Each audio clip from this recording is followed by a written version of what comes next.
सामान्य शाखा पर स्वयंसेवक आते थे, उनके मन में इस तरह का भय नहीं होता था कि सत्ता जो है वो खासतौर पर कांग्रेस की हुआ करती थी और राजनीतिक कारण से संघ के लोगों को भी कई बार टारगेट किया जाता था, तो ये भाव स्वयंसेवकों के मन में नहीं होता था कि कहाँ लड़ाई झगड़े में फंस रहे हैं, संघ की शाखा में फंस रहे हैं, कहीं केस मुकदमा हो जाएगा, अटक जाएंगे?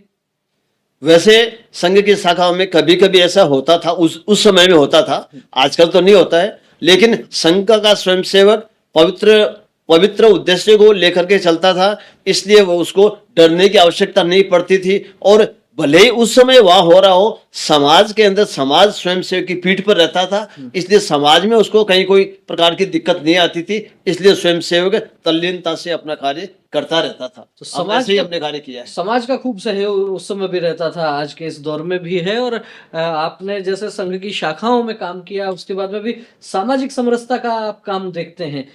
संघ के बहुत सारे संगठन हैं, बहुत सारे आयाम गतिविधियां हैं, उनमें और भी किसी संगठन की मतलब संघ से जुड़े हुए जो संगठन हैं उनमें किसी में काम करने का अनुभव रहा आपका? नियमित सीधा सीधा संघ का स्वयंसेवक ही, संगठन श्रेणी का ही कार्यकर्ता रहा मैं। और अभी वैसे संघ के दायित्व में मेरे पास में घटना इसके लेकर के और भाग तक का दायित्व रहा मेरे पास में। भाग में भी बौद्धिक प्रमुख है, व्यवस्था प्रमुख है, और अब वर्तमान में विद्याधर भाग में सामाजिक समरसता का दायित्व है। क्या काम अब करते ये हैं गतिविधि का कार्य है। ये सामाजिक समरसता में किस तरह का काम करते हैं आप, क्या करते हैं? सामाजिक समरसता के अंदर हमारा प्रयास ये रहता है इस गतिविधि के द्वारा कि समाज बटे नहीं, समाज में किसी प्रकार के भेद नहीं हो, छुआछूत नहीं हो, ऊंच नीच का भेद नहीं हो, अमीरी गरीब का भेद नहीं हो। और ये भेद नहीं होगा तो वह समाज एक साथ रहेगा, टूटेगा नहीं तो हमारा देश भी संगठित रहेगा। तो रामनिवास जी, जैसा आप बता रहे हैं कि सामाजिक समरसता का जो आपका काम है, एक रहेंगे, सुरक्षित रहेंगे, लगभग इसी तरह के स्वर, इसी तरह की बातें राजनीति में भी सुनाई देती हैं। खासतौर पर भारतीय जनता पार्टी के नेता माननीय प्रधानमंत्री नरेंद्र मोदी जी कहते हैं कि एक है तो सेफ है। उत्तर प्रदेश के मुख्यमंत्री योगी आदित्यनाथ कहते हैं कि बटेंगे तो कटेंगे। क्या जो काम आप कर रहे हैं सामाजिक समरसता का, उसी तरह की बात राजनीतिक क्षेत्र के लोगों के द्वारा कही जा रही है? अब यह है कि वो अपने स्तर पर अपना काम कर रहे हैं और हमारी गतिविधि है वो सामाजिक क्षेत्र में समाज के बीच में कार्य करती है सीधा सीधा।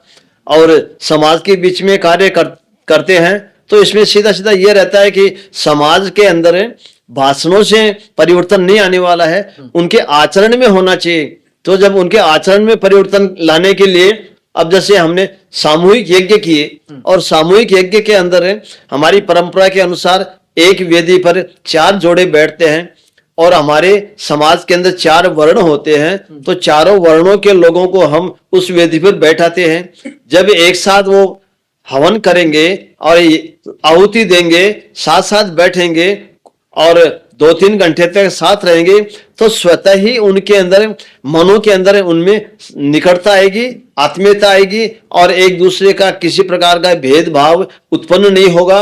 और साथ रहने से ही होता है, आचरण से ही होता है, न कि भाषणों से कभी कुछ ये चीज परिवर्तन आ सकता है। इसलिए हमारी गतिविधि वास्तव में ऐसे कार्य करती है। रामनिवास जी जो बात कर रहे हैं, मुझे याद आता है संस्कृत का की एक उक्ति है, संगच्छध्वम संवदध्वम संभो मनांसि जानताम देवा भागम यथा पूर्वे संजानानाम उपासते।